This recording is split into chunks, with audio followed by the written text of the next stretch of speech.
All right. Well, first, just want to make a statement that our thoughts and prayers have been with everyone down in Florida with Hurricane Irma.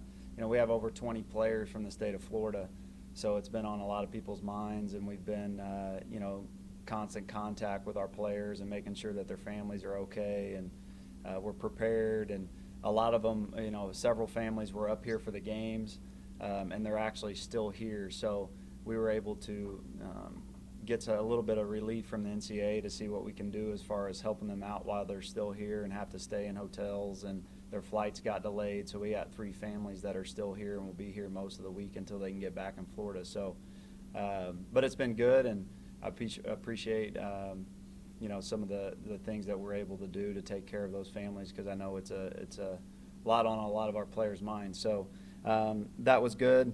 Also, leading into SEMO, I wanted to, I've thanked him before, but Coach Tuke and I have a great relationship, somebody that I look up to a ton. And, this summer when Joel Sambursky and his family was going through the stuff with his son, with Teddy, we all did the workout together. And I called up Coach Tuke, and he was whatever he can do. And so SEMO's football team did the same thing that we did. On the morning of the workout in honor of Teddy, he coached both me and Joel. And so Coach Tuke, just ton of respect for him and the man that he is and the way he leads his program and the things that he does. So this is always a tough game. I mean, we're competitors, and we're going to prepare our teams, but I'm always rooting for Coach Tuke, always have been a huge fan of his. So, with that, SEMO week, we're coming off a win, and we have a lot to learn from last week. I think we'll continue to get better. We're playing a lot of young guys that just need a lot of reps in football games, and we were able to do that. So I'm excited about the week of preparation. We got to have a great week. SEMO's, coming off 2 tough losses and had a tough road game against Dayton this past week, but they're getting back at home, and it's a tough place to play down there. So I promise that we'll be ready and be prepared, and our players know what type of atmosphere we're going down to. 2 years ago was a tough game down there where they knocked us off, and a lot of the guys that are still our older guys, our juniors and seniors, remember that game pretty clearly. So they know that we've got to go down there and play our best football game if we want to go on the road and get a win. So I feel good with where we're at. I'm excited about another week of preparation and get going for SEMO. Do you think that, there's a little bit of a regional rivalry between you guys and SEMO? Yeah, definitely. Not a little one. I think that anytime 2 Division I programs are 45 minutes away from each other, it's definitely a rivalry. And we recruit a lot of the same kids, and the fan bases know each other, and we're just so close. So it's a great game to have. We've talked about it. It needs to be played every single year, and it's a home and away. It's always good crowds, and it's a good away game for our home fan base to be able to go down to an away game. And so most definitely it's a great rivalry. Do you feel like your guys understand this is like their Super Bowl, especially being 0-2? They're going to throw everything they can to try to win this game on Saturday. Yes, without a doubt, and that's our job to make them know that. But they already know that, and it's always a physical football game, and it's one that they'll have a lot of emotion and excitement. And the first time playing at home, your first home game is always the one that you remember, and you're ready to play in front of your home fans and your family. So they have everything going, and to play well at home, and so that's what we got to be ready for, and our players will definitely be prepared for that. They got I noticed that they brought in 12 to 15 JUCO guys at mid-year. Could that affect their play? Are they using a lot of those guys? Yeah, they've got a lot of junior college transfers, a lot of guys that come up on film, several guys that are back from last year, which was a good game here at home, and it came down to the end. We had to battle all the way through. So, but they've got a lot of new guys, new faces up front on both sides. Some new guys. I think, like you said, 13 to 15 new junior college players. So we've got 2 games of film to see them playing and understand their strengths and weaknesses. What do you think the best thing their running back does, Terry? I think he's a good player. We looked at him when he was in junior college, and he comes from a great league and junior college out there in Kansas where they play against the top players in the country, and he was super productive in college. And you could see he had his best game last week against Dayton, and he's similar to some of the backs we have. Not a big back, but he finishes his runs. Plays behind his pads and will run for tough yardage. So he's got speed to have some explosive runs, and he runs the ball hard. He's a good back. How do you keep you guys level-headed after a huge win last Saturday? It's just what we do. It's part of, we get to a point in your program where you play with expectations, and each week that you continue to win, the games continue to mean more, and the best teams, if we say that we want to be one of those programs, then we need to get used to winning, and that means coming and playing every single week and re-earning it. And we're not going to get any points because we played well last week. You got to come back, and you got to have a great week of preparation. It all starts in practice and your mindset, and then you got to get on the bus and go on the road is a tough thing to do in college football, especially when you're playing a good team. So we got to have a great week of preparation. Defensively and on special teams, I noticed a couple times, I'm no expert obviously, that we lost contain on the outside, a couple times on defense when they had the good runs, and one kickoff. Is that what you look at when you look at film? Yeah, you always look at everything. I think the one kickoff was a missed tackle where we ended up letting them out. If we make that tackle, we probably wouldn't let him out, but you're exactly right. I think they still got the ball around the 25 on that one. And then they had a couple, going back and watching the film where they got outside our defensive end. We lost contain. And so got to make those corrections because, the other coaching staffs that you watch get paid too, and they're going to put together. The defensive end made? Yeah, there's always different calls have different contain. Somebody always has containment of the defense, has to set an edge, whether it's a linebacker, if you've got a stun on and the DN's going to come out inside, then somebody's got to be going outside to set the edge of the defense. How much do you trust the film? When you're comparing it, it's our first game. The team we're playing has really struggled, and we got to an early lead. I mean, how do you balance evaluating your own team? Well, we've been evaluating them for 5 weeks. We feel like we have a good defense and we have a good offense. So you get to go against each other 4 weeks in a row in scrimmages and play each other, and you have everybody in the country has a pretty good idea of what they have, what the talent level is, and how good you are up front. Are you physical? The light just doesn't come on week one, and then you know all about your team. So we have a good idea throughout the spring, summer, and then you got to go out there and play with the lights on, and sometimes that's new for especially young guys. But there's a lot of guys that have been around here that played in this game last year, and we know what they can do and what their capabilities are. You mentioned, defensively you need to limit some of these explosive plays, and obviously SEMO is really capable of that, a very talented quarterback. So what do you work on to, like you said, limit some of these explosive plays? Yeah, just everything, technique, fundamentals, being in the right spot. I felt like, the ones that we did give up last week, we were in position. That's the biggest thing was, especially on the passes, that a couple guys, Sean Trez, he's right there. They make a good throw and make a good catch, which is going to happen again this season. That's what I told the guys. But the thing that I like the most about Sean Trez on that play, which you can see him growing, is we got him tackled and made him snap it again, and then Sean Trez got 2 pass breakups in that same drive to get him off the field in 4th down instead of maybe pouting or putting his head down. That's all of us. He responded and make him snap it again, and so it's tough to score down there in the red zone. So I just want to continue to be like that. Team players are going to be talented. We play talented teams, so they're going to win some one-on-one matchups, and we just have to win more than them. As far as everybody talks about the defensive ends getting rushed, so how do you evaluate your defensive tackles for this game? I know they were -6 rushing, but how did they do technically? They did really good. I still believe that they're young, but they're as good as anybody up front. Malik and Z and Blake Parzich, and then Jalen Wilson and Quadarius, and we can roll some good players in there. And so the big thing is too is we have a few of them where we can keep guys fresh. That's the biggest thing. Can you play 4 quarters? And if you're playing every drive, those big guys get worn down. So we can keep some guys fresh by subbing. But they did a good job. They did what they had to do. That was the team that was rolled out there in front of them, and their job was to go execute against them, and they did that. They moved the pocket a lot in the Kansas game. Mhm. He throws pretty well on the run. What challenges to your defense when they roll him out so much? Yeah, he does do a good job of throwing on the run, and they do some sprint out, and they'll do some naked and boots and get him on the move. He did a good job of that last year, and you just have to.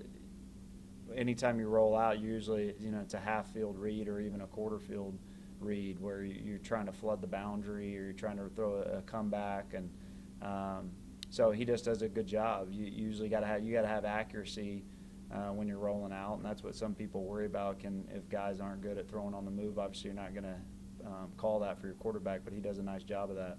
But defensively, though, for you, do you have to keep somebody in front of you, and because they can train you if you're running right, and they'll throw it over to the other side? Yeah, that's always a cardinal sin in my rule book. If you're rolling out to the right, hopefully you're not throwing it back across your body to the left, because usually a lot of bad things happen. Sometimes you'll see that work out where you scramble around and throw it back. But, yeah, defensively we'll have a good plan for what they do.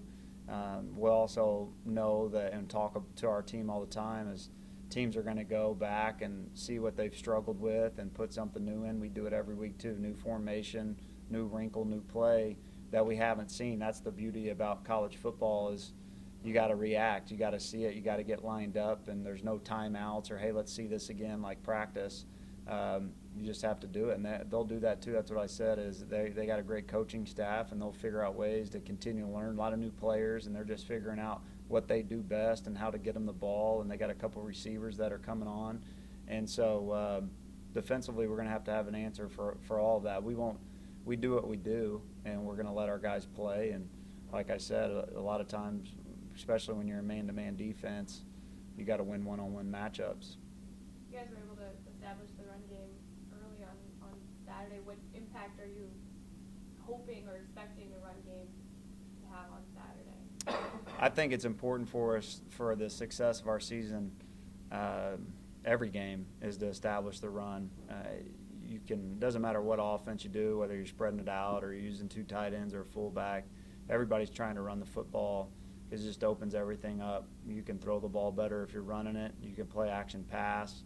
You really got everything that you want to do as an offensive play caller. So we're always going to try to establish the run and be physical, and we feel like that's a strength of our team with Hans. I feel like he's as good at a fullback as anybody in the country, and Jake Varbal's now a sophomore and has come a long way. Last year that was his 2nd game ever against SEMO. Now he's got a full season, and he's just an entirely different blocker, and we've got a couple other guys that are playing well in those positions. So we want to be physical and run the ball, and that sets up our play action pass, which we feel like Sam does well. Do you think you get Podglinski back and Sam Skinner back possibly this week? Possibly. Podge probably more so than Sam's ready to go. I mean, he's chomping at the bit. He looks good and is feeling good, but just with mono, you just worry about their spleen, and so you just have to. I think he'll have a doctor's appointment this week and blood work and all of that. So we'll just listen to the doctors on Sam. He's a true freshman, and we just have to be cautious with him to make sure when we do roll him back out that he's good to go. But hopefully we can get Podge back this week. Today's our day off. Tomorrow will be our first day back at practice. We'll have a good day of rehab coming in today. But hopefully he'll be at practice tomorrow, and he'll be practice. We'll see how he responds. Do you imagine he'll take Jimmy's spot, or do you keep Martin at the other guard spot if you play Podglinski? Yeah, we'll just have to see how that works out. Those guys earn their turns too during the game, so it's nice that, and maybe we don't have to play him the entire game. We did that some last year. We'll just have to see those guys did a great job up front that started the game, and so we give out an award. We call it the BAM Award, and we gave it to Jacob Barnum just because I just can't stress enough what that kid means to our program. You started 11 games at center for us as a freshman, And then you come in and there's a few injuries, and Jack White starts at center, and we say go play guard, and he has 0 missed assignments from his guard position. He's just a solid football player. 4.0 kid's never got a B since he's been here. Just a solid kid that's, you know, a starter in our eyes. And they play 3-4. How well do they disguise their pass rush when you watch them on film? They'll, you know, 3-4 teams, you always got to be, you know, they like to play a bare front where they cover up the center and both guards. They're obviously going to try to stop the run from, you know, the middle and make you try to get outside. And they've got really good linebackers. Meredith's a heck of a player. I love watching that kid play football. He's really what you want in a football player. He's been doing it for a long time for him, making plays hard. And 81's playing well too. He's a good-looking kid, outside linebacker. So anytime in the 3-4 you can bring blitzes from different positions, and that's what you got to be ready for. You can't get too tricky because sometimes you can be out of position. So they'll have them coached up, and they bring good pressures, and they want to get pressure on the quarterback, and we got to be great in our protection calls. Going back to the run game real fast, DJ, Dequan, and Jonathan all got really good reps last week. Did any of them make an impression to maybe up the rep total or switch that at all? We've known that we feel good about all of our backs, and really, you know, Daquan and DJ's a guy you can use in a lot of different ways. So we'll need them all, and hopefully they're all getting carries, you know, and somebody can, because if we're running the ball that much, I think that's a good sign, is that, you know, it's a game that we're controlling the ball and controlling the tempo of the game and doing what we want to do. So, yeah, all of those guys will continue to get carries. Do they push each other in practice? Yeah, they got a great group, great coach in Nate Griffin, and just a lot of times you got 4 or 5 guys getting carries all training camp, and you worry about. That's what I love about the team, is that it's all about the team, and it's when their number's called, they go out there, they block for each other. You know, I put a clip up in our team meeting on Sunday or yesterday. Daquan, you know, we gave a little jet sweep to DJ, and Daquan's diving 15 yards down the field trying to pick up a block for DJ. So that's how it's got to be, and for us to take the next step, it's about players encouraging. And, you know, I heard Cam behind me the entire game cheering for everybody, and so it's a great group of guys. That's a testament to them. Will you just drive up on Saturday? Yeah, it's kind of like a home game for us as far as the week goes, as far as Friday not being a travel day, and it's a night game. So, you know, you come in and we'll eat breakfast, and then once we will do pregame meal here, and then we get on the bus. And really, a lot of times when we're on the road, we stay, you know, we're at Dakota, we'll stay 45 minutes away from the where we go play. So it's similar to that, just, you know, so it takes about 45 minutes to get down there, and so it's similar to the setup. The week is like a home game, which is nice. And watching their punter, a little interesting how it kind of kicks the line drive. You know, how important is it for you to try to keep that in front of you when you're a punt returner? It's really important. You definitely don't want them to get any rolls and feel like, you know, if you can catch some of them low line drives, you've got some space to do something with it. You know, they had a couple blocked this past week against Dayton. Used 2 different punters in that game, so we got to be ready for a couple different looks as far as what they're going to do punt wise. You know, the punter 11, he's a junior college kid that we've had on campus before whenever we were recruiting him out of College of DuPage. So he actually plays receiver for him, and he was a quarterback at one time at College of DuPage. So I'm sure they've got some fakes and some things that they do with him. Do you feel good about Craig doing punt returns, or who do you have? Yeah, DJ started the game, and we feel good with a couple of them. And then Sam Bonasinga got a couple cracks at it and had a nice return and had a couple learning experiences. We had the turnover on that where, you know, he's got to either come up and catch it, or he's got to let everybody know that he's not and get some people away from the ball. But I'm glad that it was in a game that was the way it was, where we had a big lead. And that happened because it was good teaching tape for all of our returners on that. So we feel good with a few guys, but DJ and Craig will be the main 2.